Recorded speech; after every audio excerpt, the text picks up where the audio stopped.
தேவனுடைய வார்த்தைக்கு நாம் திரும்புவோம். மத்தேயு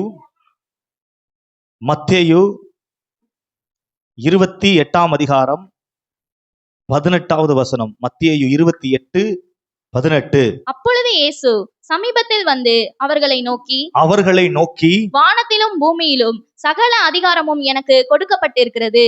வானத்திலும் பூமியிலும் சகல அதிகாரமும் எனக்கு கொடுக்கப்பட்டிருக்கிறது. அல்லேலூயா. நாம் ஆராதிக்கின்ற இயேசு கிறிஸ்து சகல அதிகாரமும் படைத்த சர்வ வல்லமையுள்ள தேவன். அவர் வானத்திலும் பூமியிலும் சகல அதிகாரமும் பெற்றவர், சகல அதிகாரமும் படைத்தவர்.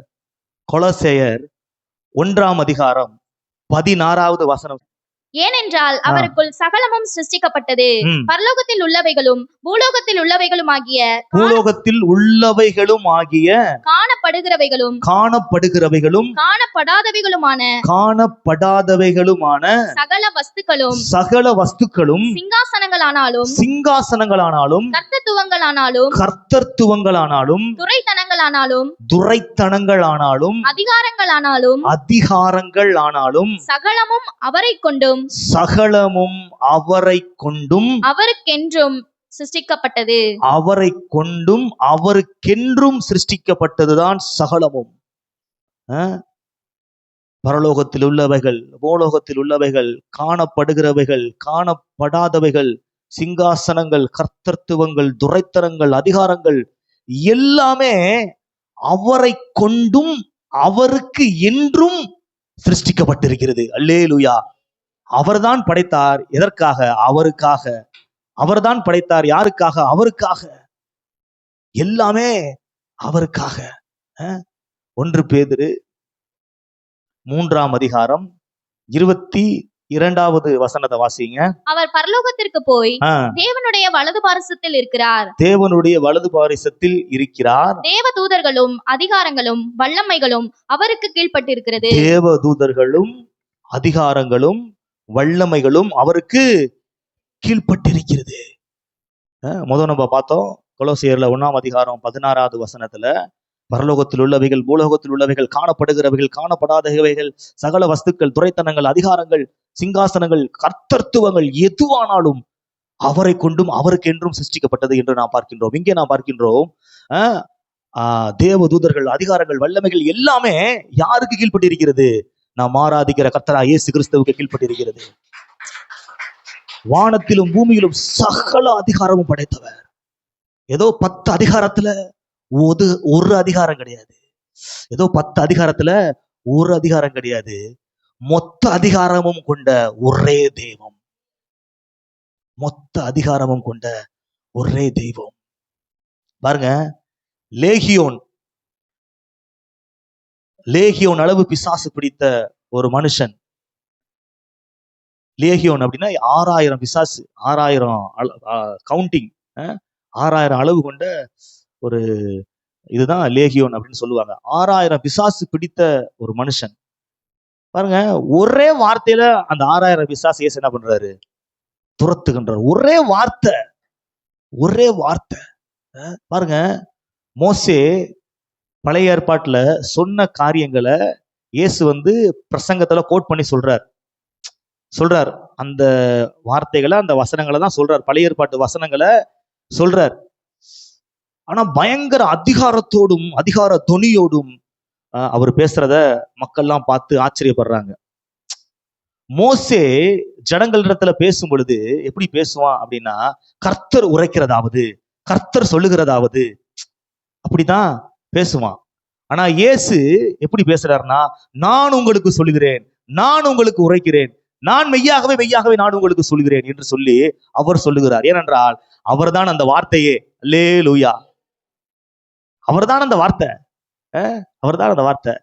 மோசேக்கு முன் ஒரு எரிகிற முட்செடியின் மூலமாக கர்த்தருடைய வார்த்தை மோசேக்கு வெளிப்பட்டது. 2000 ஆண்டுகளுக்கு முன்பதாக அந்த வார்த்தை மாம்சமாகி இன்று முழக்கமிட்டு கொண்டிருக்கின்றது.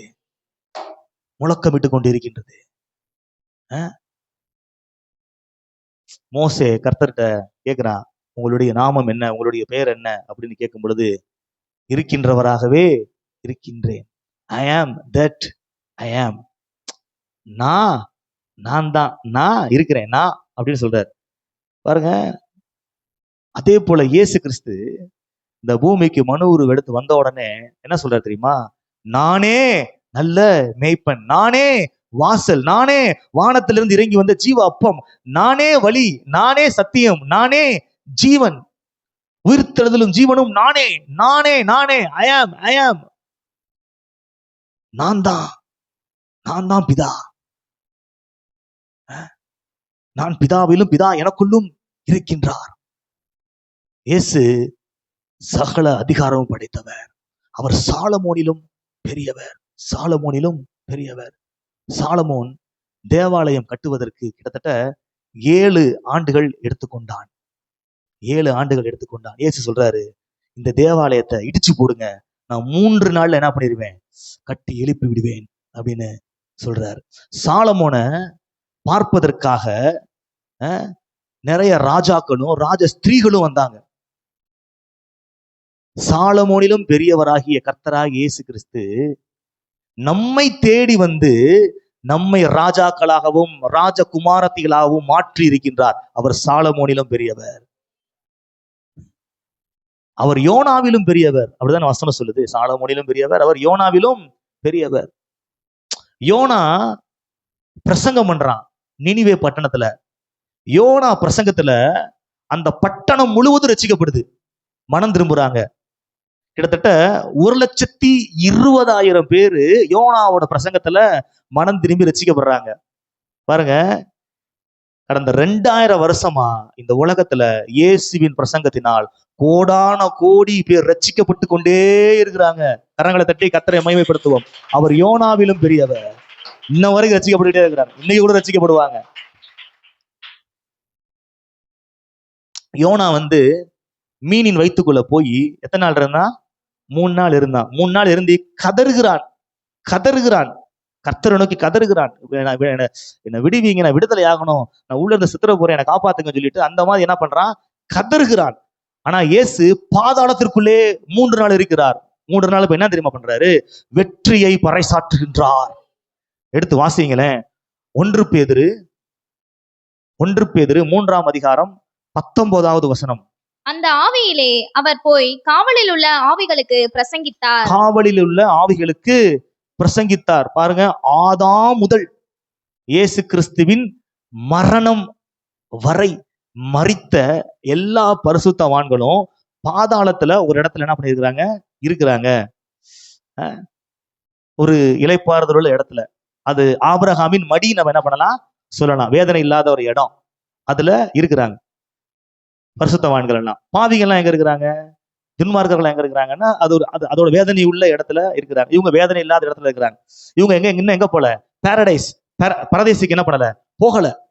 இப்ப இயேசு உள்ள போய் வெற்றியை என்ன பண்றாரு, பறைசாற்றுகின்றார். நான் சிலுவையிலே வெற்றி சிறந்து விட்டேன், நீங்கள் இனி பாதாளத்தில் இருக்க வேண்டிய அவசியம் இல்லை, நீங்கள் பரலோகத்திற்கு செல்லலாம் அப்படின்னு சொல்லிட்டு இயேசு 3ஆம் நாள் சொன்னபடியே உயிர் தெழுந்த பொழுது அநேக பரிசுத்தவான்களும் இயேசுவோடு கூட சேர்ந்து உயிர் தெழுந்தார்கள். நீங்க எடுத்து வாசிங்களேன்.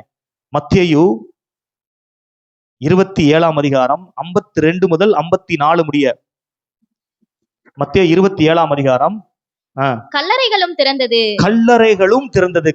இயேசு கல்லறை திறந்த உடனே மத்த கல்லறை என்ன அப்படிருச்சு, திறந்துருச்சு. நித்திரை அடைந்திருந்த அநேக பரிசுத்தவான்களுடைய சரீரங்களும் எழுந்திருந்தது. அவர் உயிர்த்தெழுந்த பின்பு, அவர் உயிர்த்தெழுந்த போது இவர்கள் கல்லறைகளை விட்டு புறப்பட்டு, அவர் உயிர்த்தெழுந்த பொழுது இவர்களும் கல்லறையை விட்டு புறப்பட்டு பரிசுத்த நகரத்தில் பிரவேசித்து அநேகருக்கு காணப்பட்டார்கள். வாசிங்க. 100க்கு அதிபதியும் அவனோட கூட இயேசுவை காவல் காத்திருந்தவர்களும் பூமி அதிர்ச்சியையும் சம்பவித்த காரியங்களையும் கண்டு மிகவும் பயந்து மெய்யாகவே இவர் தேவனுடைய குமாரன் என்றார்கள். அல்லேலூயா. எல்லாம் கரங்களை உயர்த்தி சொல்லுவோம். நான் ஆராதிக்கின்ற என் கர்த்தராகிய இயேசு கிறிஸ்து மெய்யாகவே தேவனுடைய குமாரன். கரங்களை தட்டி கர்த்தரை மகிமைப்படுத்துவோம். Thank you Jesus. பாருங்க, சகல அதிகாரமும் படைத்தவர், பாதாளத்துல இருந்து ஒரு மனிதனை மட்டும் கிடையாது, சகல பரிசுத்தவான்களையும் அவர் கூட்டிட்டு எங்க போயிருக்கிறாரு? பாரடைஸ். இன்னைக்கு நீ எங்க கூட பரதேசத்துல இருக்க. கவனிங்க, பாருங்க, அவர் சர்வ வல்லமையுள்ள தேவனாகிய கர்த்தர். கர்த்தர் கர்த்தர் கவனிங்க, ஒரு தண்ணீரை திராட்சரசமா என்ன பண்றாரு? மாற்றுகிறார். 5 அப்பம் 2 மீனை வச்சு கிட்டத்தட்ட 5000 புருஷர்கள், பெண்கள், முதியவர்கள் எல்லாம் சேர்த்து கிட்டத்தட்ட 20,000த்திற்கு மேற்பட்ட ஜனங்களை போஷித்து திருப்தியாக்குகின்றார். காற்றையும் கடலையும் அதட்டி அமைதியாக்குகின்றார். கடலிலே நடக்கின்றார். பல அற்புத அடையாளங்களை கர்த்தர் என்ன பண்றாரு? செய்கிறார். மரித்து போன 3 பேரை இயேசு கிறிஸ்து உயிரோடு என்ன பண்றாரு? எழுப்புகின்றார். வானத்திலும் பூமியிலும் சகல அதிகாரமும் எனக்கு கொடுக்கப்பட்டிருக்கிறது என்று இயேசு கிறிஸ்து சொன்னார். வானத்திலும் பூமியிலும் சகல அதிகாரமும் படைத்தவர் கர்த்தராகிய இயேசு கிறிஸ்து. ஒரு அந்த காலத்துல ஒரு சண்டே கிளாஸ் டீச்சர் வந்து கிளாஸ் எடுத்துக்கிட்டு இருந்தாங்களாம். அப்ப மாணவர்களை பார்த்து ஒரு கேள்வி அவர் கேட்டாராம். எது வெளிச்சத்தை தரக்கூடியது அப்படின்னு மாணவர்களை பார்த்து அந்த ஆசிரியர் கேட்டாராம். அப்ப கூரை வீட்டுல இருக்கின்ற ஒரு மாணவன் சொன்னானா, சிமிலி விளக்கு வெளிச்சத்தை தரக்கூடியது அப்படின்னு சொன்னானா. அப்ப இன்னொரு மாணவன், அவன் வந்து ஓட்டு வீட்டுல இருக்கிறான், ஓட்டு வீட்டுல வசிக்கிறான். அவன் சொல்லியிருக்கிறான், மெழுகுதிரி தான் வெளிச்சத்தை கொடுக்கக்கூடியது. ஏன்னா எங்க வீட்டுல மெழுகுதிரி தான் எரியுது, அதான் வெளிச்சத்தை கொடுக்குது அப்படின்னு. அடுத்து கார வீட்டுல இருக்கிற ஒரு மாணவன் எந்திரிச்சு சொன்னானா, குண்டு பல்பு தான் வெளிச்சத்தை கொடுக்கக்கூடியது. ஏன்னா எங்க வீட்டுல என்ன இருக்குது? குண்டு பல்பு தான் இருக்குது. அடுத்து ஒரு மாடி வீட்டுல குடியிருக்கிற ஒரு வசதியான பையன், டியூப் லைட் தான் வெளிச்சத்தை கொடுக்கக்கூடியது அப்படின்னு சொல்லிட்டு சொன்னானா. சரிப்பா அப்படின்னு சொல்லிட்டு இந்த மாதிரி பல தரப்பட்ட பதில்கள் வந்தது. அந்த மாணவர்கள் எல்லாம் அந்த ஆசிரியர் அப்படி வெளியில கூட்டிட்டு போய் அப்படியே கூட்டு போறாரா. சரியான வெயில் அடிச்சுக்கிட்டு இருக்கிறான். சரியான வெயில் அடிச்சுக்கிட்டு இருக்குது. சூரிய ஒளி அப்படியே மூஞ்சில பட்டு அப்படியே கண்ணெல்லாம் கூசுது. இப்ப எது வெளிச்சத்தை தரக்கூடியது அப்படின்னு கேட்கும்போது, சூரியன் தான் வெளிச்சத்தை தரக்கூடியது.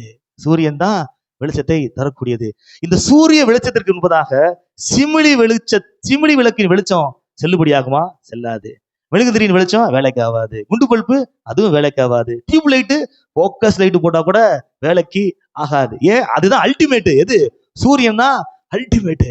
அதே போல உனக்கு தெரிஞ்சிருக்கிற தெய்வங்கள் உனக்கு பெருசா இருக்கலாம். எல்லாவற்றுக்கும் மேலான பெரிய தெய்வம் நீதியின் சூரியனாகிய கர்த்தராகிய தெய்வம் இயேசு கிறிஸ்து. அவருக்கு முன்பதாக எதுவும் எடுபடாது, எதுவும் நிற்காது. முழங்கால் யாவும் அவருக்கு முன்பதாக முடங்கும். நாவுகள் யாவும் கர்த்தரே இயேசு கிறிஸ்துவே மெய்யான தெய்வம் என்று அறிக்கையிடும். அவர்தான் அல்டிமேட்.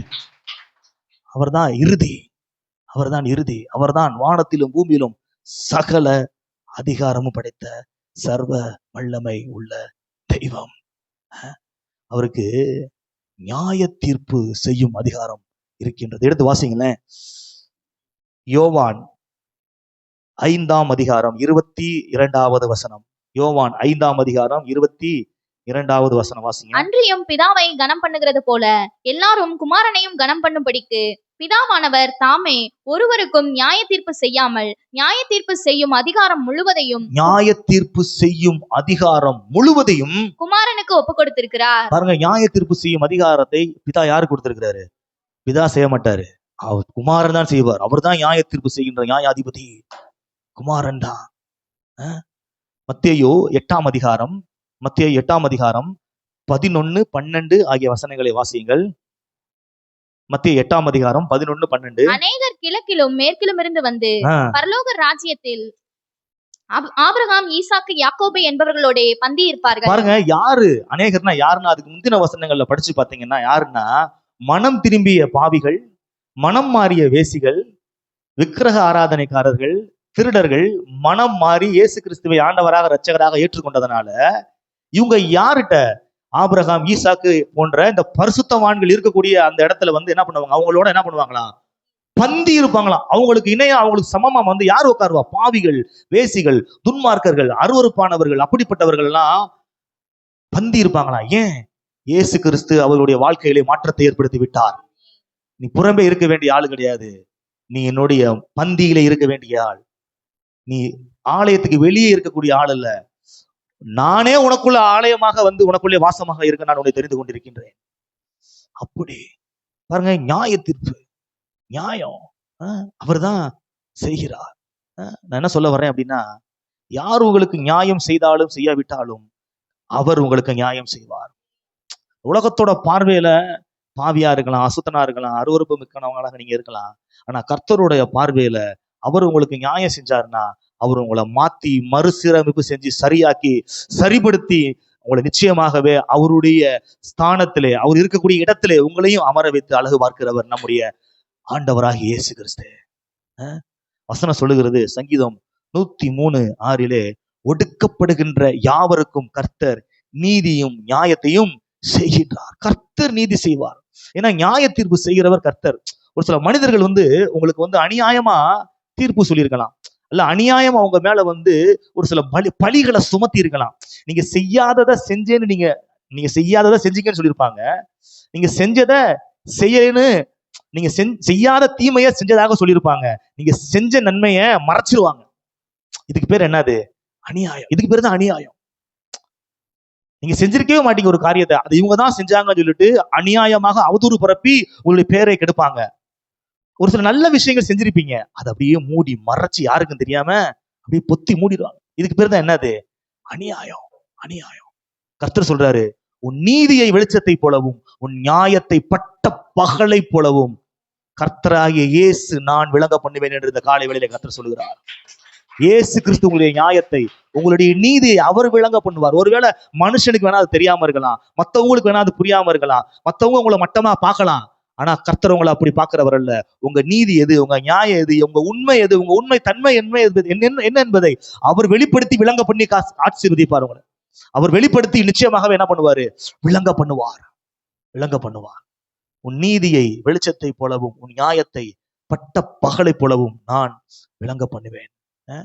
ஏசாயா 42:3 சொல்லுது, அவர் நெறிந்த நாளலை முறியாமலும் மங்கி எரிகிற திரியை அணையாமலும் நியாயத்தை உண்மையாக வெளிப்படுத்துவார்.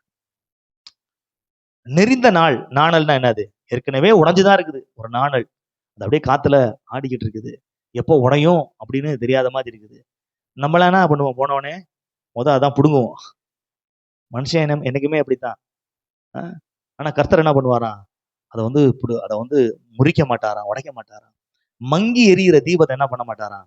அணைக்க மாட்டாராம். மங்கி எரியுது, அவ்வளவுதான் முடிய போகுது அப்படின்ற நிலைமையில இருந்துச்சுன்னா கர்த்தர் மறுபடியும் என் தேவரீர் என் விளக்கை ஏற்றுவீர், என் இருளை வெளிச்சமாக்குவீர்னு சொன்னது போல நிச்சயமாகவே மங்கி எரிகிற அந்த தீபம் போல இருக்கக்கூடிய உங்களுடைய வாழ்க்கைய, உங்களுடைய சூழ்நிலையை, உங்களுடைய சரீரத்தை கர்த்தர் விளக்கேற்றி வெளிச்சமாக்குவார். மறுபடியும் வெளிச்சமாக்குவார். பாருங்க, ஒரு விஷயத்த நல்லா தெரிஞ்சுக்கங்க. ஏதாச்சும் ஒரு பிரச்சனையில இருந்து, அல்லது ஏதாவது ஒரு வழக்கில் இருந்து, ஒரு அநியாயமான தீர்ப்பில் இருந்து உங்களுக்கு கிடைக்க வேண்டிய நியாயத்தை கர்த்தர் நிச்சயமாகவே உங்களுக்கு கொடுப்பார். 1000 பேரு எதிர்த்து நின்றாலும் ஆண்டவர் உங்க கூட இருக்கிறதுனால நிச்சயமா நீங்க ஜெயிப்பீங்க. ஏன்னா நியாய தீர்ப்பு செய்கின்ற அதிகாரம் அவருக்கு தான் இருக்குது. அவருக்கு தான் இருக்குது. ஒருவேளை இந்த உலகம் வேணா உனக்கு நியாயம் செய்யாம இருக்கலாம், பரலோகம் நிச்சயமா நியாயம் செய்யும். பரலோகத்தின் தேவன் நிச்சயமாக நியாயம் செய்வார். ஒரு தம்பதிகள், கணவன் மனைவி 2 பேரும் போய் நகை கடையில போய் நகை வாங்கிட்டு வந்துகிட்டு இருக்கிறாங்க. அதுக்கு முன்னாடி ஏற்கனவே போய் என்ன பண்ணிருக்கிறாங்க? ஜவுளி கடையில போய் ஜவுளி எல்லாம் வாங்கிட்டு, நகையை வாங்கிட்டு, ஒரு பையெல்லாம் மொத்தமா வச்சுக்கிட்டு பைக்ல வந்துகிட்டு இருக்கும்போது தவறுதலாக என்ன பண்ணிருச்சு? இந்த நகை வச்சிருந்த பை மிஸ் ஆகி கீழே விழுந்துருச்சு. இவங்க போய் கேரி பண்ணிட்டு தான் வந்துட்டு இருக்கோம் சொல்லிட்டு பாதி தூரம் வந்த பிறகு பாக்குறாங்க, நகை வச்சிருந்த பையன் காணோம். உடனே வழியெல்லாம் தேடுறாங்க, கிடைக்கவே இல்லை.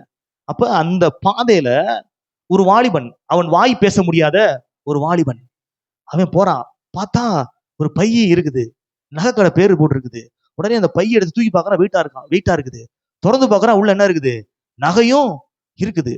யார்ட்டையுமே அவன் ஒண்ணுமே காமிச்சுக்கிறாம விறுவிறுன்னு அந்த நகையை எடுத்துட்டு நேரம் எங்க போறான்னா போலீஸ் ஸ்டேஷனுக்கு போறான். யார்ட்டையாச்சும் காமிச்சோம்னா என்னது சொல்லிட்டு வாங்கிடுவாங்க.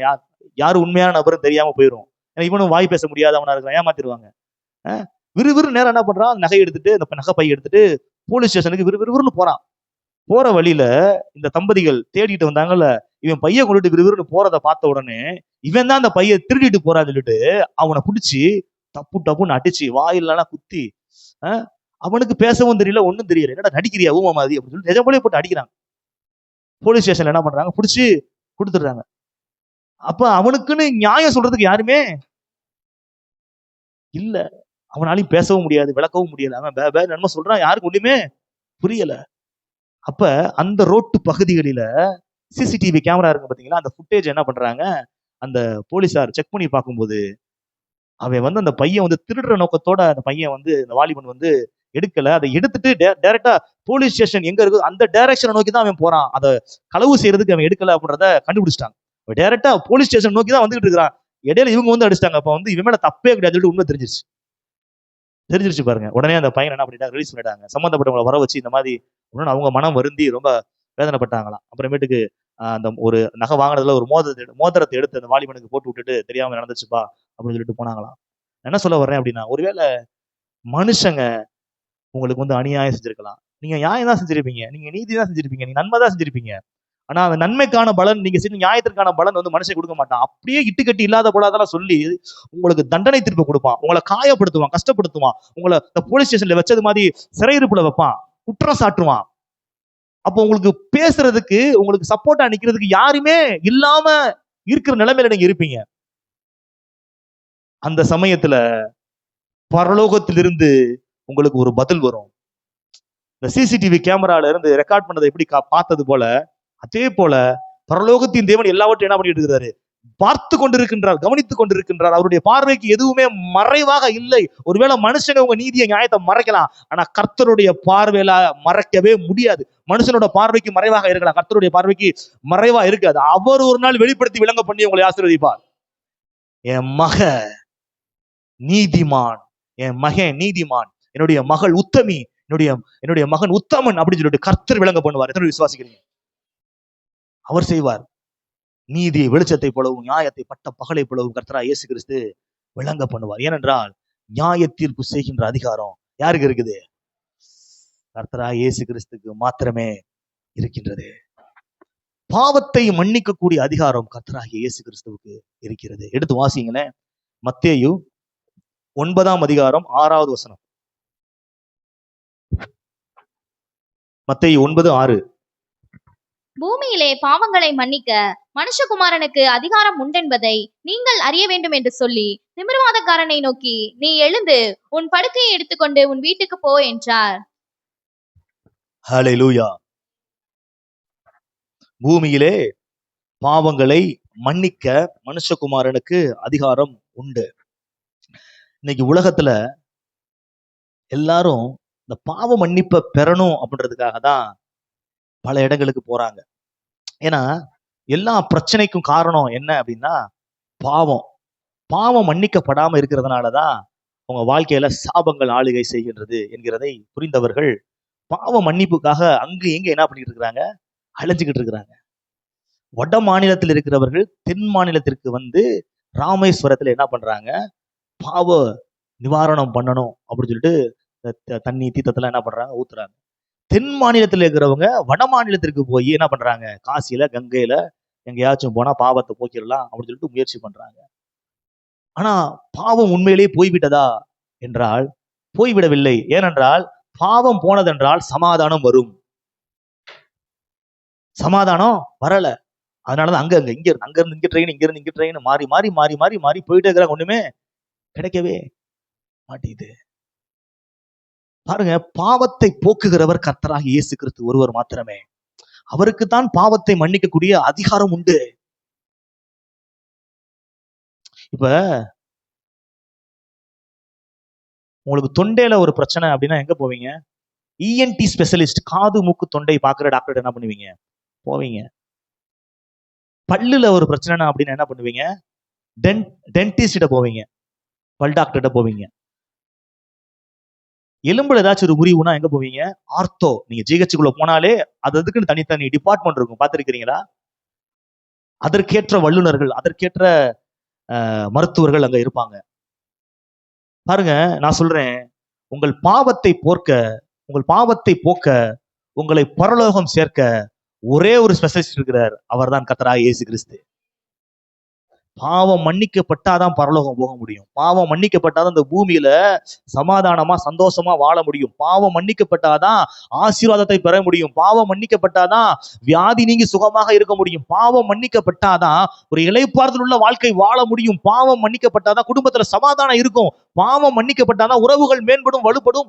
ஒரு ஒரு மனரம்யமான சூழ்நிலை இருக்கும். இதையெல்லாம் கொடுக்கிறவர் கர்த்தராகிய இயேசு கிறிஸ்து.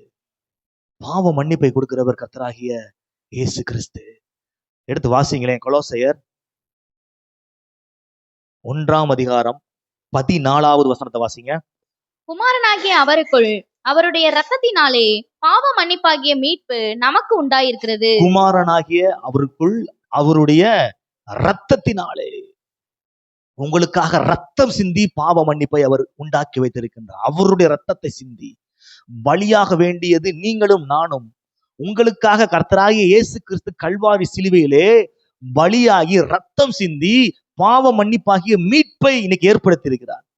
இயேசுவே, நீரே என்னுடைய ஆண்டவர், நீரே என்னுடைய இரட்சகர், என்னுடைய இருதயத்திற்குள்ளே வாரும், என் பாவங்களையும் மன்னியும், என்னை பரிசுத்தமாக்கும் என்று ஒரு அழைப்பு நீங்கள் கொடுத்தீர்கள் என்றால், இந்த நொடி பொழுதே கர்த்தராகிய இயேசு கிறிஸ்து உங்களுக்குள்ளே வர, உங்கள் உள்ளத்திற்குள்ளே வர, உங்கள் இல்லத்திற்குள்ளே வர, உங்கள் வாழ்க்கைக்குள்ளே வர அவர் ஆயத்தமாக இருக்கிறார், ஆவலாக இருக்கிறார். பாவத்தை மன்னிக்கக்கூடிய அதிகாரம் கர்த்தராகிய இயேசு கிறிஸ்துவிடத்திலே இருக்கிறது. அவர்தான் பாவத்தை மன்னிக்கக்கூடியவர். பெற்றுக்கொண்ட அந்த பாவ மன்னிப்பை நம்ம என்ன பண்ணணும்? தக்க வைத்துக் கொள்ள வேண்டும். பாருங்க, இயேசு கிறிஸ்துவின் ரத்தம் சகல பாவங்களையும் நீக்கி நம்ம என்ன பண்ணுது? சுத்திகரிக்கிறது. உண்மைதான். ஆனா நீங்க எத்தனை தடவை மன்னிப்பு கேட்டாலும் கர்த்தர் என்ன பண்றாரு? உங்களை மன்னிக்கிறாரு.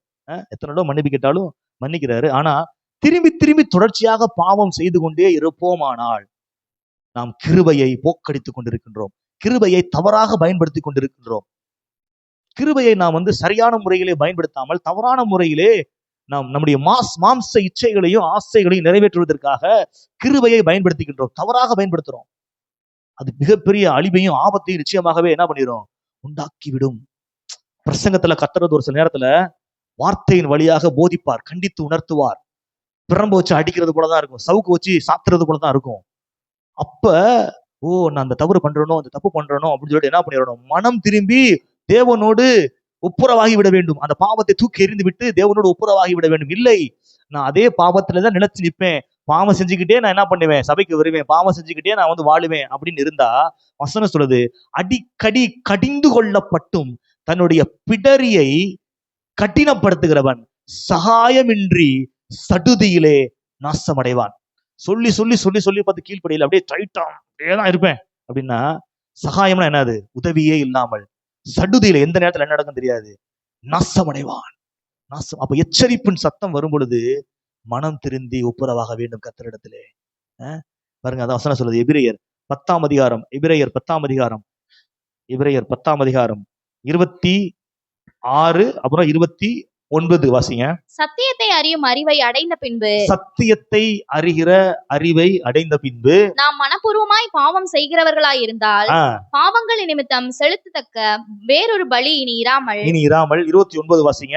தேவனுடைய குமாரனை காலின் கீழ் மிதித்து. பாருங்க, திரும்பி பாவ மன்னிப்பை பெற்றவன் பரிசுத்தமாக வாழ வேண்டும். பாவ மன்னிப்பை பெற்றவன் மறுபடியும் பழைய பாவத்தை தொடர்ந்தான் என்றால் அவன் என்ன பண்றானா? தேவனுடைய குமாரனை காலின் கீழ் மிதித்து தன்னை பரிசுத்தம் செய்த உடன்படிக்கையின் இரத்தத்தை அசுத்தம் என்று எண்ணி கிருபையின் ஆவியை நிந்திக்கிறவன் எவ்வளவு கொடிதான ஆக்கினைக்கு பாத்திரவானாய் இருப்பான் என்பதை யோசித்து பாருங்கள். அப்ப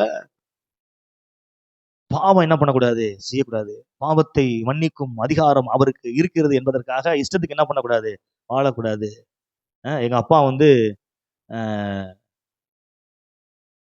போலீஸ், டிராபிக் போலீஸ் இன்ஸ்பெக்டர் அப்படின்றதுக்காண்டி நான் ஹெல்மெட் போடாம என்ன பண்ணக்கூடாது? வண்டி ஓட்டக்கூடாது. நான் ஒன்வேல என்ன பண்ணக்கூடாது? போகக்கூடாது. எங்க அப்பா ஒரு நீதிபதியாக இருக்கிறாரு அப்படின்றதுக்காண்டி எல்லா விதமான குற்ற செயல்களை நான் என்ன பண்ணக்கூடாது? செய்யக்கூடாது.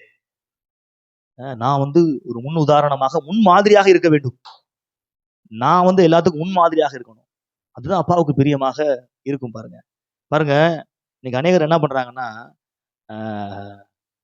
தாங்கள் பெற்ற அந்த பாவ மன்னிப்பை தக்க வைத்துக் கொள்ளாமல் உலக சிற்றின்பத்திற்காக இந்த பாவம் மன்னிப்பை விட்டு விட்டு மறுபடியும் பாவ வாழ்க்கை என்ன பண்றாங்க, பிடித்துக் கொள்கிறார்கள். பாருங்க, ஒரு வெள்ளம் வந்து ஊர்ல வந்துருச்சாம். ஒரு பெரிய வெள்ளம் ஊர்ல வந்துருச்சு. வீடு எல்லாத்தையும் என்ன பண்ணிட்டு இருக்குது, வீடு தோட்டம் தோறம் எல்லாத்தையும் வெள்ளம் மூழ்கி தூக்கிட்டு போகுது. ஜனங்கள்லாம் என்ன பண்றாங்க, அந்த வெள்ளப்பகுதி போகின்ற அந்த இடத்துல இருந்து மேட்டான ஒரு மேடு மிக்க ஒரு பகுதிக்கு என்ன பண்றாங்க, போறாங்க. இப்ப அரசாங்கத்திலிருந்து மீட்கும் பணி செய்யறதற்கு படகுலையும் போட்டுலையும் நிறைய பேர் என்ன பண்றாங்க, வர்றாங்க. அப்ப ஒரு குழந்தை, ஒரு தாயோட கை குழந்தை, அந்த அம்மா வந்து கையில வந்து குழந்தைய வச்சுக்கிட்டு அப்படியே அந்த வெள்ளத்துல தப்பிக்கிறதுக்கு அப்படி நிக்கும் போது அங்கிருந்து தூரத்துல ஒரு படகு வந்துகிட்டு இருக்க சமயத்துல, வாமா இந்த சைடு ரைட்ல லெஃப்ட்ல கிளம்பி இப்படியே வாமா, வந்தேன்னா ஏறிடலாம், தண்ணி இல்லாம இருக்குது, நீ வந்துடலாம், குழந்தையோட வா அப்படின்னு சொல்லிட்டு சொல்றாங்க. மீட்பு குழு வந்து சொல்றாங்க. இந்த பொம்பளை குழந்தைய வச்சுட்டு நின்றுட்டே இருக்கிறப்ப இந்த வெள்ளத்துல நிறைய பொருள்கள் அடிச்சுட்டு போகும் பாத்தீங்களா. அப்ப ஒரு நகை பெட்டி மாதிரி தெரியுது. என்னது? நகை வச்சிருக்கிற பெட்டி மாதிரி ஒரு பெட்டி வந்து மிதந்துட்டு வருது. ஏதோ வீட்டுல இருந்து அடிச்சுட்டு நகை பெட்டி அப்படியே ஆத்து வெள்ளத்துல வந்துகிட்டு இருக்குது. இந்த பொம்பளைக்கு பார்த்தா நகை பெட்டி வருதுடா அப்படின்னு சொல்லிட்டு ஒரு ஆசை. அவன் என்ன பண்றான், போட்ல இருந்து, வாமா சீக்கிரத்துல வாமா, பெரிய வெள்ளம் வரப்போகுது, தண்ணி தூக்கிட்டு போகுது, நீ வா அப்படின்னு சொன்னா இந்த பொம்பளைக்கு போவோமா, நகைப்பெட்டி எடுத்துட்டு போவோமா நகைப்பெட்டி எடுத்துட்டு போவோமான்னு யோசிச்சுட்டு கையில குழந்தை வச்சு என்ன பண்ணிட்டு இருக்குது, நின்றுகிட்டே இருக்குது. சரி என்ன பண்ணலாம், சரி நகைப்பெட்டி எடுத்துட்டு தான் போயிருவோமே அப்படின்னு சொல்லிட்டு எடுக்க முடியல, ஏன்னா கையில என்ன இருக்குது. சரி குழந்தைய வச்சு நகைப்பெட்டி எடுத்துட்டு போலாம் அப்படின்னு சொல்லிட்டு குழந்தைய இப்படி வச்சுட்டு நகைப்பெட்டியை எடுத்துட்டு ஓபன் பண்ணி பார்த்தா அது வெறும் காலி பெட்டி.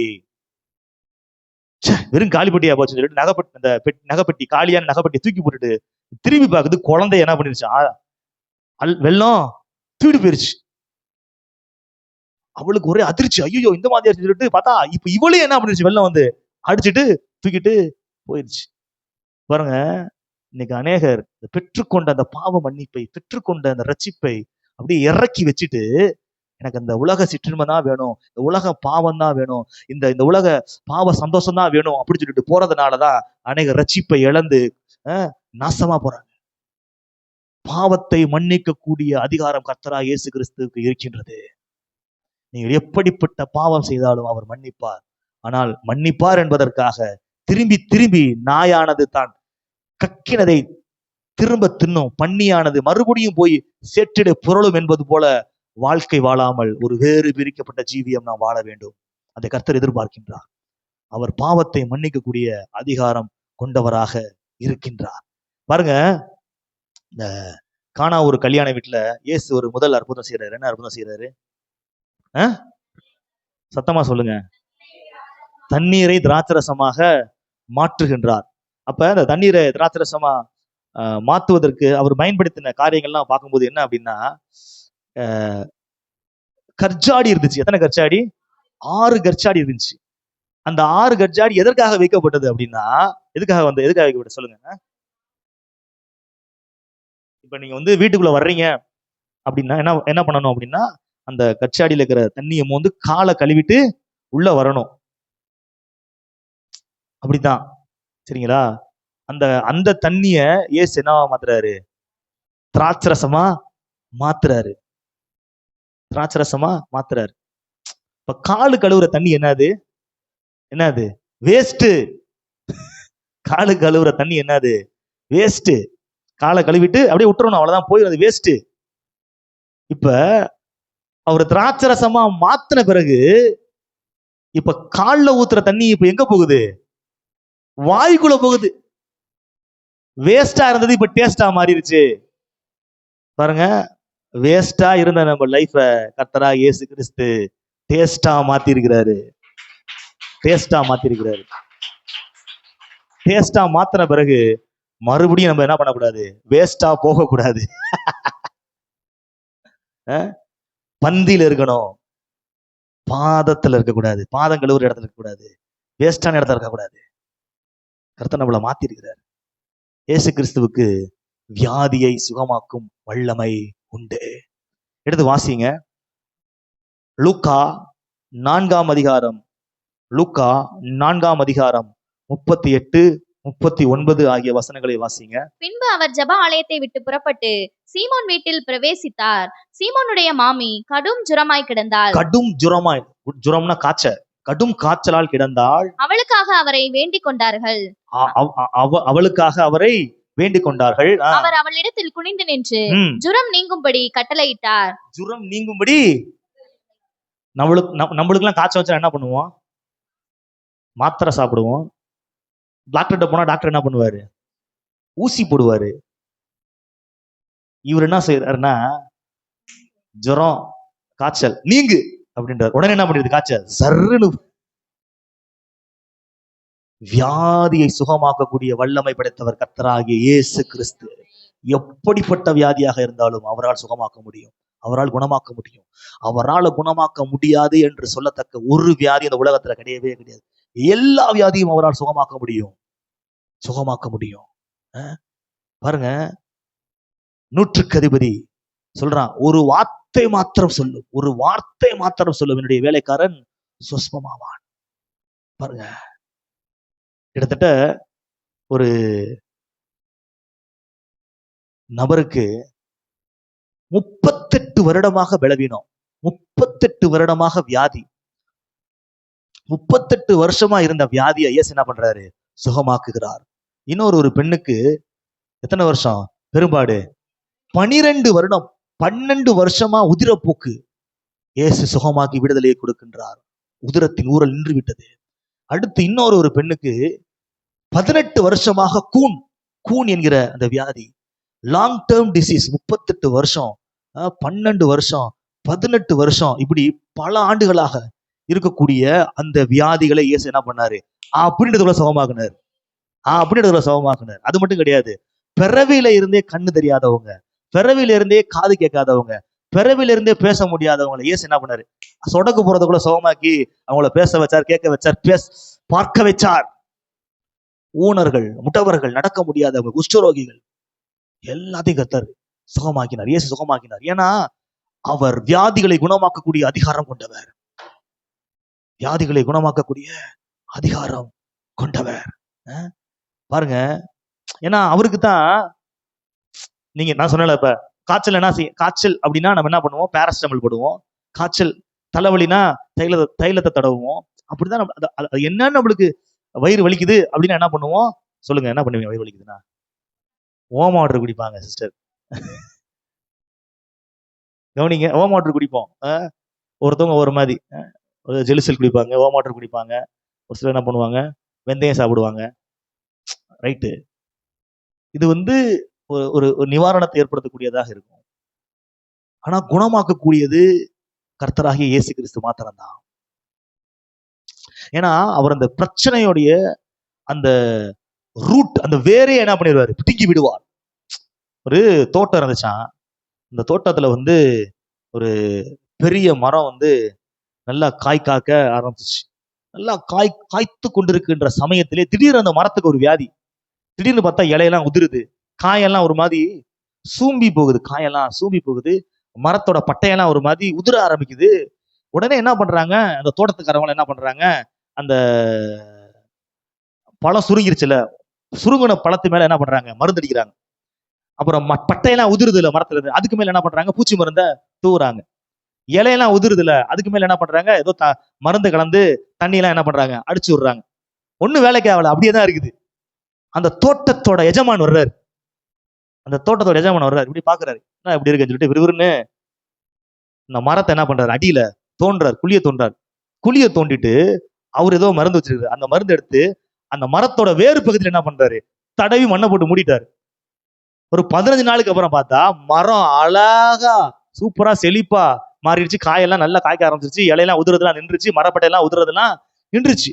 எல்லாத்துக்கும் என்னடா ஆச்சரியமா இருக்கு, என்னங்க நாங்க என்னென்னமோ பண்ணி பார்த்தோம், ஒண்ணும் செய்யல, மரத்தை வச்சது நான் தான், இந்த மரத்தோட பிரச்சனை எங்க இருக்குன்னு எனக்கு தெரியும், வேறதான் பிரச்சனை அப்படின்னு சொல்லிட்டு நான் ட்ரீட் பண்ணி அதை போல சரியாயிருச்சு அப்படின்னு அவன் சொன்னானா. அதே போலதான் பாருங்க, உங்களுக்கு அல்லது உங்க டாக்டருக்கு உங்க வியாதி தெரியும், ஆனா அதுக்கு பின்னாடி இருக்கக்கூடிய அந்த பிரச்சனை தெரியாது.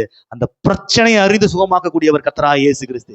அந்த வியாதியின் மூலம் எங்க இருக்குது, அதன் ஆரம்பம் எங்க இருக்குது, அது எந்த டவுன்லைன்ல இருக்குது, எதன் மூலமாக வந்துச்சு, அது பரம்பரையா வருதா, எந்த காரியத்தினால வருது, எதனால வருது, அதையே அவர் டியூன் பண்ணி சரி செஞ்சு உங்களை சுகமாக்கக்கூடியவர் கர்த்தராகிய இயேசு கிறிஸ்து.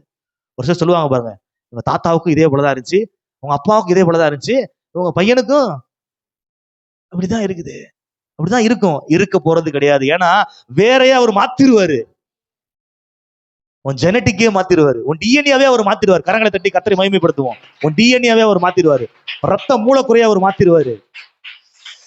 வியாதிகளை சுகமாக்கக்கூடிய வல்லமை கர்த்தராகிய இயேசு கிறிஸ்துவின் இடத்துல உண்டு உண்டு.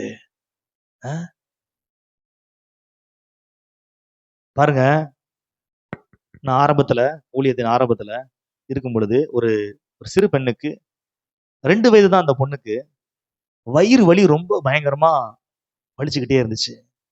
வயிறு வலின்னு அந்த பிள்ளைக்கு என்ன பண்ண தெரியாது, சொல்ல தெரியாது. 2 வயசு தான். அப்படியே குன்னி குன்னி அப்படியே உருண்டு பிறண்டு காலெல்லாம் பின்னிக்கிட்டு தலைமுடியெல்லாம் புடிச்சுக்கிட்டு அழுகும். என்ன கம்ப்ளைண்ட்னே தெரியல. என்னென்னமோ ட்ரை பண்றாங்க, அந்த மருந்து கொடுக்குறாங்க, இந்த மருந்து கொடுக்குறாங்க. நைட்டும் பகலும் அழுதுகிட்டே இருக்குது அந்த குழந்தை, நைட்டும் பகலும் அழுதுகிட்டே இருக்குது. சரி, என்னதாண்டா பிரச்சனை சொல்லி டாக்டர்கிட்ட போய் கூட்டு போய் ஒரு பீடியாட்ரிக் டாக்டர்கிட்ட கூட்டு போய் செக் பண்ணி பாக்குறப்போ உடனே ஸ்கேன் பண்ணணும் அப்படின்னு சொல்லிட்டாங்க.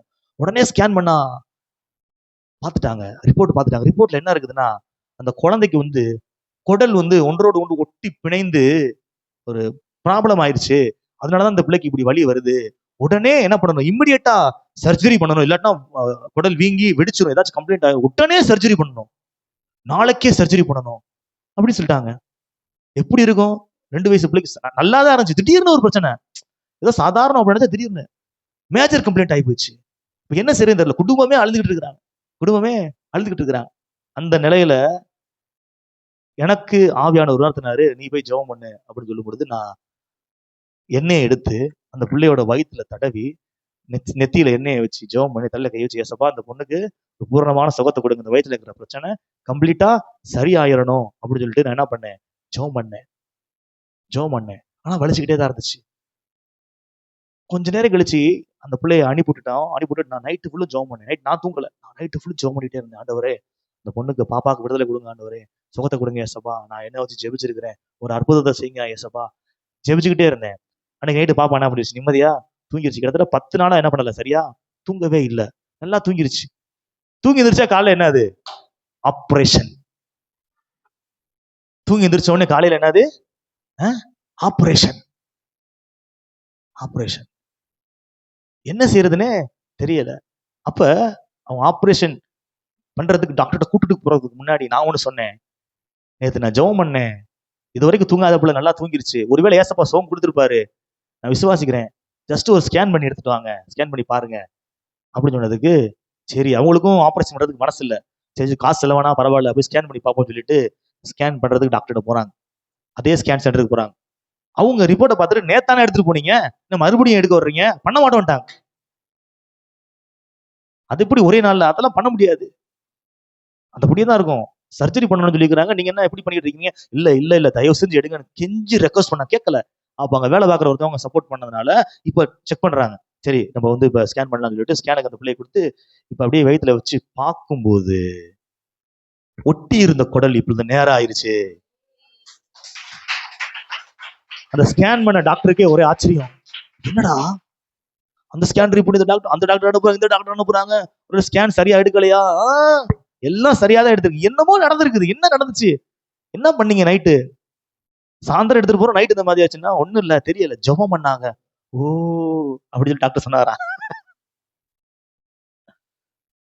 வியாதிகளை சுகமாக்கக்கூடிய வல்லமை கர்த்தராகிய இயேசு கிறிஸ்துவுக்கு உண்டு. நான் கண்ணார பார்த்த ஒரு அற்புதம், சரியான அற்புதம், ஆண்டவர் அற்புதம் செஞ்சார். இயேசு கிறிஸ்துவுக்கு மரணத்தின் மீது அதிகாரம் உண்டு. எடுத்து வாசிங்களேன், யோவான் 10ஆம் அதிகாரம் 17-18. நான் என் ஜீவனை மறுபடியும் அடைந்து கொள்ளும்படிக்கு அதை கொடுக்கிறபடியால் பிதா என்னில் அன்பாய் இருக்கிறார். ஒருவனும் அதை என்னிடத்திலிருந்து எடுத்துக்கொள்ள மாட்டான். நானே அதை கொடுக்கிறேன். அதை கொடுக்கவும் எனக்கு அதிகாரம் உண்டு. அதை மறுபடியும் எடுத்துக்கொள்ளவும் எனக்கு அதிகாரம் உண்டு. அல்லேலூயா. ஜீவனை கொடுப்பதற்கு எனக்கு அதிகாரம் உண்டு, ஜீவனை பெற்றுக்கொள்வதற்கும் எனக்கு அதிகாரம் உண்டு. ஏனென்றால் மரணத்தின் மீது எனக்கு அதிகாரம் உண்டு. கர்த்தராகிய இயேசு கிறிஸ்து சொல்றார், மரணத்தின் மீது எனக்கு அதிகாரம் உண்டு. பாருங்க, லாசரு அந்த பெத்தானியால மரிச்சு போயிட்டான். 4 நாள் ஆயிருச்சு. 4 நாள் ஆயிருச்சு. இப்ப இயேசு மறுபடியும் பெத்தானியாவுக்கு வர்றாரு. வந்து 4 நாள் ஆயி மரித்து போன பிரேதத்தை இயேசு தன்னுடைய வார்த்தையினாலே உயிரோடு எழுப்புகின்றார். லாசருவே வெளியே வா. எப்படா வந்தா? ஏன்னா அவர் மரணத்தின் மீது அதிகாரம் கொண்டவர். மரணத்தின் மீது அதிகாரம் கொண்டவர். அந்த அந்த வல்லமையை உரிந்து கொண்டவர். மரணத்தின் வல்லமை உரிந்து கொண்டவர். உயிர்தற்காக வந்தவர். அப்பவே என்ன பண்றாரு? உயிரோடு எழுப்புகின்றார். நாயின் ஊர் விதவையின் மகன் மரித்து விட்டான், செத்து போயிட்டான். பாடையில தூக்கிட்டு வர்றாங்க. இயேசு அவனை உயிரோடு எழுப்பினார். ஏனென்றால் அவர் மரணத்தின் மீது அதிகாரம் கொண்டவர். ஜெப ஆலய தலைவனின் மகள், யவீரோட மகள் வியாதிப்பட்டு மரித்து விட்டாள். இயேசு அவளை உயிரோடு எழுப்பினார். இன்னைக்கும் இந்த நொடி பொழுது கூட ஏதாவது ஒரு ஊழியக்காரவங்க இயேசுவின் நாமத்தினால ஏதாவது ஒரு பிரேதத்தை உயிரோடு எழுப்பிட்டு இருப்பாங்க. ஏதோ மருத்துவமனையில சாக புழைக்க கிடைக்கிறவங்களுக்கு ஜெபிச்சுட்டு இருப்பாங்க. ஆண்டவர் ஜீவனை கொடுத்துக்கிட்டு இருப்பார். இன்ன வரைக்கும் கடந்த 2000 ஆண்டுகளாக இயேசுவின் நாமத்தினாலே மரித்து போன எத்தனையோ பிரேதங்களை, இயேசுவின் நாமத்தினாலே மரித்து போன பிரேதங்கள் எல்லாத்தையும் ஆண்டவர் என்ன பண்ணிருக்கிறார்? உயிரோடு எழுப்பியிருக்கிறார். உயிரோடு எழுப்பியிருக்கிறார். உயிரோடு எழுப்பியிருக்கிறார். ஏனென்றால் அவர் மரணத்தின் மீது அதிகாரம் உள்ள தேவன். மரணத்தின் மீது அதிகாரம் உள்ளவர். சங்கீதம் 118:18 சொல்கிறது, கர்த்தர் என்னை வெகுவாய் தண்டித்தும் என்னை சாவுக்கு ஒப்பு கொடுக்கவில்லை. சாவுக்கு ஒப்பு கொடுக்கவில்லை. ஏன் ஒப்பு கொடுக்கல? அவர் மரணத்தின் மீது அதிகாரம் கொண்டவர். அவருடைய அனுமதி இல்லாம சத்ரு உங்களை தொட்டவே முடியாது. சொல்லுங்க, அவருடைய அனுமதி இல்லாம சத்ரு என்னை தொட்டவே முடியாது. ஏன்னா இயேசு கிறிஸ்து மரணத்தின் மீது அதிகாரம் கொண்டவர். அவருடைய தகப்பனாக இருக்கிறார். பேதுருவுக்கு நாளைக்கு என்னது? மரண தண்டனை. சிறைச்சாலையில இருக்கிறான். நாளைக்கு மரண தண்டனை. அவன் சிறைச்சாலையில இருக்கிறான். எப்படி இருக்கிறான் மரண தண்டனை அப்படின்னா? எப்படி இருக்கிறான்னா, நல்லா தூங்கிக்கிட்டு இருக்கிறான். உங்களுக்கு தூக்கம் வருமா? நாளைக்கு போய் ஹாஸ்பிட்டல்ல போய் என்ன பண்ணணும்? குளுக்கோஸ் ஏத்தணும். நாளைக்கு போய் ஹாஸ்பிட்டல்ல போய் கொஞ்சம் ரத்தம் கொடுக்கணும் அப்படின்னா நைட்டெல்லாம் உருண்டுகிட்டே கிடப்போம். ஐயோ ஊசி போடுவாங்களா அப்படின்னு சொல்லிட்டு. இவனுக்கு நாளைக்கு என்ன பண்ண போறாங்களா? மரண தண்டனை கொடுக்க போறாங்களா? அவன் என்ன பண்றான்? கொரட்டை விட்டு தூங்கிட்டு இருக்கிறான். தேவதூதன் என்ன பண்றான்? உசுப்புறான், எந்திரிக்க மாட்டான். பெலாவிலே தட்டுறான், இந்துறான். ஏன்னா தேவதூதன் வந்தாலே அந்த அறையே எப்படி இருக்கும்? கண்டிப்பா பிரகாசமா இருக்கும். அவன் கண்டிப்பா அந்த பிரகாசத்துல என்ன பண்ணல? எந்திரிக்கல. அடுத்து தேவதூதன் கண்டிப்பா என்ன பண்ணிருப்பான்? பேதுருவேன்னு கூப்பிட்டு இருப்பான். அவன் காதுல கேட்கல. நல்ல ஆழ்நிலை நித்திரையில இருக்கிறான். அதனாலதான் என்ன பண்றான்? விழாவில தட்டுறான். பேதுருவே தட்டின பிறந்தான் எந்திரிக்கிறான். எப்படி அவனுக்குள்ள அந்த சமாதானம், மரணத்தை குறித்த பயமே ஏன் அவனுக்கு இல்ல? நாளைக்கு ராஜா உன் தலையை வெட்ட போறாரு, உன்னை கொல்ல போறாரு அப்படின்ற மாதிரி வருதே. யூதர்களை பிரியப்படுத்துறதுக்காண்டி இப்ப என்ன பண்றான்? இந்த மாதிரி பண்ண போறானே அப்படின்னு சொல்றத அவன் என்ன பண்ணல? அதை கேட்டுலாம் பயப்படவே இல்லை. ஏன் இந்த பயம் வரல அப்படின்னா, அவனுக்கு தெரியும் இயேசு ஏற்கனவே அவனுக்கு என்ன பண்ணிருக்கிறாரு? ஒரு வார்த்தை கொடுத்திருக்கிறார். என்ன வார்த்தை அப்படின்னா, யோவான் 21ஆம் அதிகாரம், யோவான் 21ஆம் அதிகாரம் 18-19. நீ இள வயதுள்ளவனாய் இருந்தபோது உன்னை நீயே அறை கட்டிக்கொண்டு உனக்கு இஷ்டமான இடத்திலே நீ நடந்து திரிந்தாய். நீ முதிர் வயது உள்ளவனாகும் போது உன் கைகளை என்ன பண்ணுவான்? நீட்டுவாய். வேறொருவன் ஒரு அறையை கட்டி உனக்கு இஷ்டமில்லாத இடத்திற்கு உன்னை கொண்டு போவான் என்று மெய்யாகவே நான் உனக்கு சொல்கிறேன். இன்ன விதமான மரணத்தினாலே அவன் தேவனை மகிமைப்படுத்த போகிறான் என்பதை குறிக்கும்படியாக இப்படி என்ன பண்ணாராம்? சொன்னாராம். பேதுருவ ஆண்டவர் அழைக்கும் பொழுது அவனுடைய முடிவை குறித்து என்ன பண்ணிட்டாரு? சொல்லிட்டார். அவனுக்கு தெரிஞ்சிருச்சு, கர்த்தர் சொன்ன மாதிரி நடக்கும். எந்த ஏரோது வந்தாலும் சரி, எந்த பிலாத்து வந்தாலும் சரி, எந்த ரோம சீசர் வந்தாலும் சரி, என்னை இந்த வாலிப வயசுல, இந்த இள வயசுல கொல்லவே முடியாது. எனக்கு ஆண்டவர் சொல்லிட்டாரு, முதிர் வயதுலதான் எனக்கு மரணம் அப்படின்னு சொல்லிட்டாரு. அதனால தைரியம் என்ன பண்றான்? தூங்குறான். ஏன்னா பேதுருக்கு நல்லா தெரிஞ்சிருச்சு, இயேசு கிறிஸ்து மரணத்தின் மீது அதிகாரம் கொண்டவர். ஏன்னா கண்ணால பாக்குறான்ல, லாசரு உயிரோடு எழுப்புறத பார்த்திருக்கிறான். நாயின் ஒரு விதவையின் மகன் உயிரோடு எழும்புகிறதை பார்த்திருக்கிறான். அந்த ஜெபாலய தலைவனுடைய மகள் உயிரோடு எழும்புகிறதை பார்த்திருக்கிறான். இயேசு எல்லாத்தையும் எழுப்பி இருக்கிறார், அதெல்லாம் பார்த்திருக்கிறான். அதனால இவர் மரணத்தின் மீது அதிகாரம் கொண்டவர் என்கிற ஒரு அசைக்க முடியாத நம்பிக்கை பேதுருக்குள்ள இருந்தது. அதனாலதான் அவ்வளவு சத்துருக்கள் தாவீதை சூழ்ந்து கொள்றாங்க. ஒரு நாட்டோட அந்த ராஜாவே என்ன பண்றான், தாவீதை கொல்றதுக்கு நிக்கிறான். அப்ப அவன் சொல்றான், நான் சாகாமல் பிழைத்திருந்து கர்த்தருடைய செய்கையை விவரிப்பேன். எப்படி உன்னால சொல்ல முடியும்? ஏன்னா என்னுடைய காலங்கள் எல்லாம் கர்த்தருடைய கரத்தில் இருக்கின்றது. அவர் மரணத்திற்கு அதிகாரியாக இருக்கிறார், மரணத்தின் மீது அதிகாரம் கொண்டவராக இருக்கின்றார். பாருங்க, நம்ம லைஃப்ல கூட நம்ம சாகிறதுக்கு ஒரு சில காரியங்களை நம்ம முன்னெடுத்திருப்போம். சாகலாம் சொல்லிட்டு முடிவு எடுத்திருப்போம். எதுக்கு வாழ்ந்துக்கிட்டு செத்துருக்கலாம் அப்படின்னு சொல்லிட்டு யோசிச்சிருப்போம், செயல்பட்டு இருப்போம், ஒரு சில செயல்பாடுகளையும் செஞ்சு கூட பார்த்திருப்போம். ஆனா இதுவரைக்கும் நம்மள சாகாம பிழைக்க வச்சுக்கிட்டு இருக்கிறார் கர்த்தர். ஒரு ஊழியக்காரர் சொன்னாரு, இப்ப ஒரு ஊழியக்காரு அவர் வாழ்ற காலத்துல, அதாவது இள வயசுல அவர் வாழ்ந்துகிட்டு இருக்க காலத்துல அவருக்கு வாழ்றதுக்கே விருப்பம் இருக்காதான்.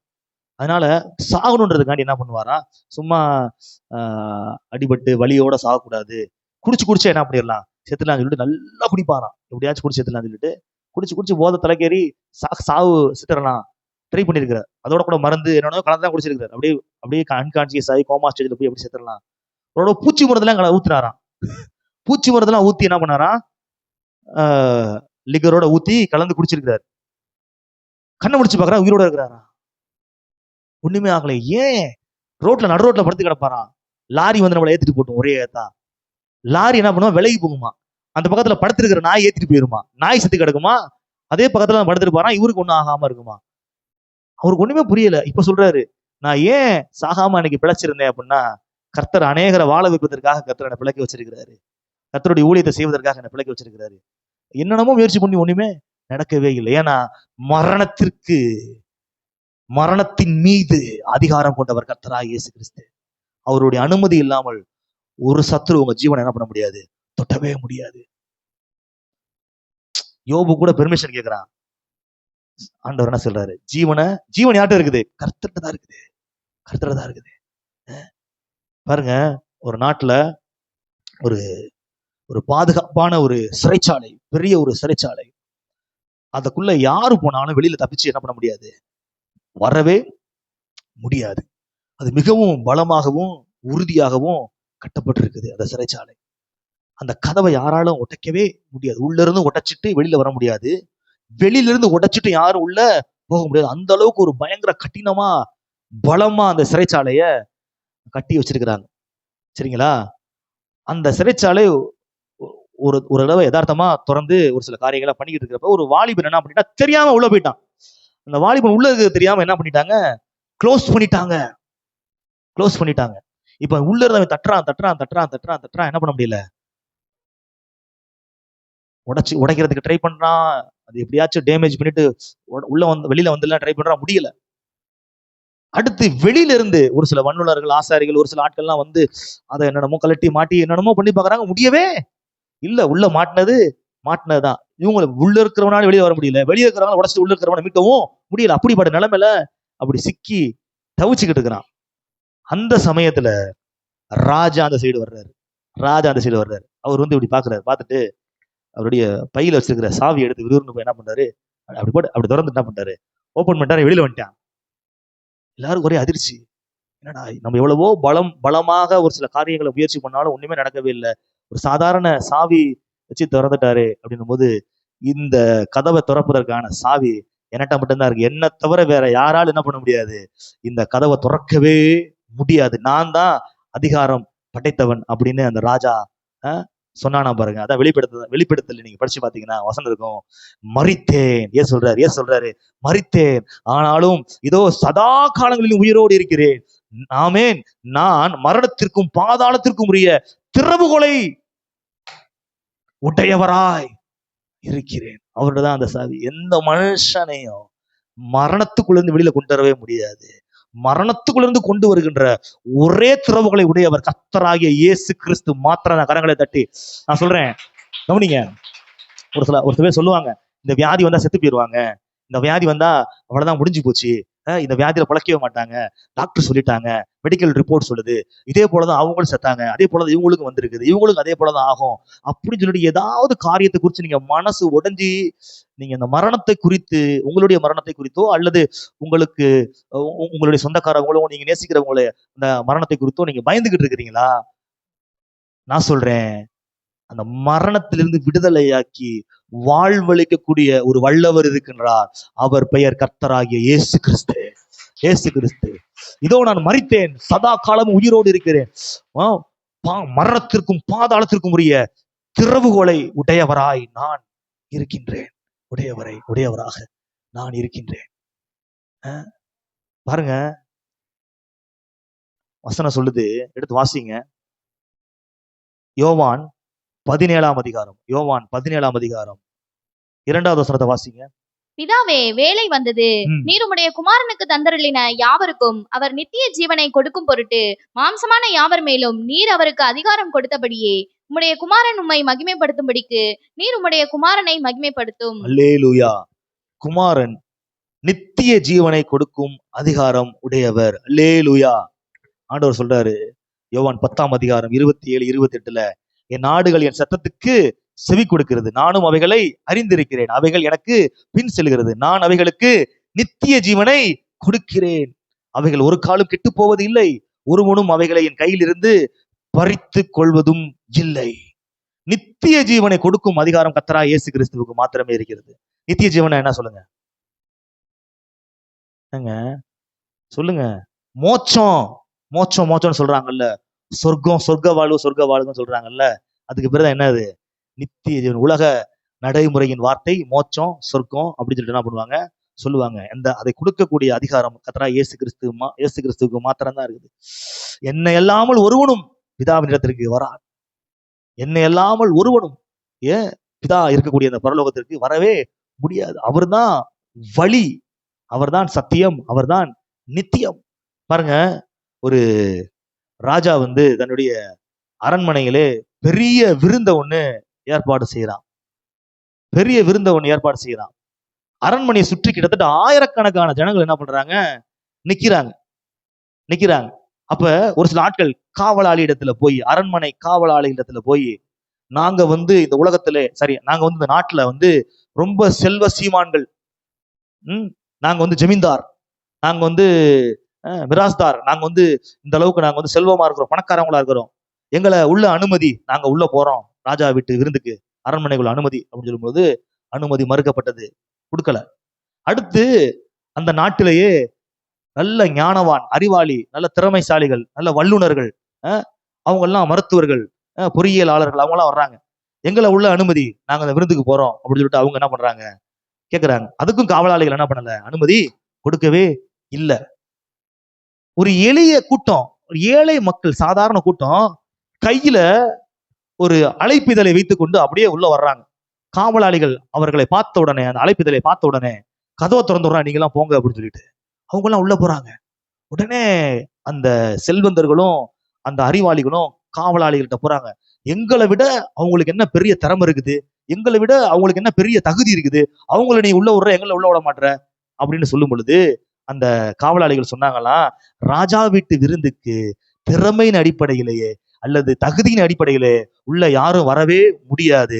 ராஜாவோட அழைப்பும் ராஜாவோட அதிகாரமும் இருந்தா மட்டும் போதும், அவங்க உள்ள வரலாம். இவங்ககிட்ட ராஜாவுடைய அழைப்பு இருக்கிறது, ராஜா அவர்களை அழைத்த அழைப்புதல் இவங்ககிட்ட இருக்குது, ராஜாவோட அதிகார முத்திரையதில் இருக்குது, அது இருந்தா உள்ள போகலாம் அப்படின்னு சொன்னாங்களாம். நான் சொல்றேன், பாருங்க, இந்த பரலோகத்துக்கு போறதற்கு, மோட்சத்துக்கு போறதற்கு தகுதி என்ன தெரியுமா? அந்த உலகத்துல திறமை இருக்குது, தகுதி இருக்குது, படிப்பு இருக்குது, அறிவு இருக்குது, நற்கிரியைகள் இருக்குது, எல்லாமே இருக்குது.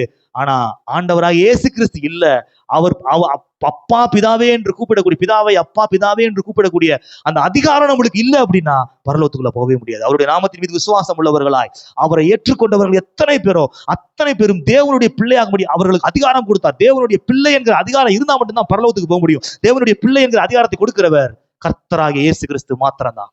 அழைப்பையும் அதிகாரத்தையும் கொடுத்து நித்திய ஜீவனிலே, சொர்க்கத்திலே, மோட்சத்திலே நம்ம இருக்க வைக்கின்றவர் கர்த்தராகிய இயேசு கிறிஸ்து மாத்திரமே. கரங்களை தட்டி கர்த்தரை மகிமைப்படுத்துவோம். Thank you Lord Jesus. யாவரும் எழுந்து நிற்போம்.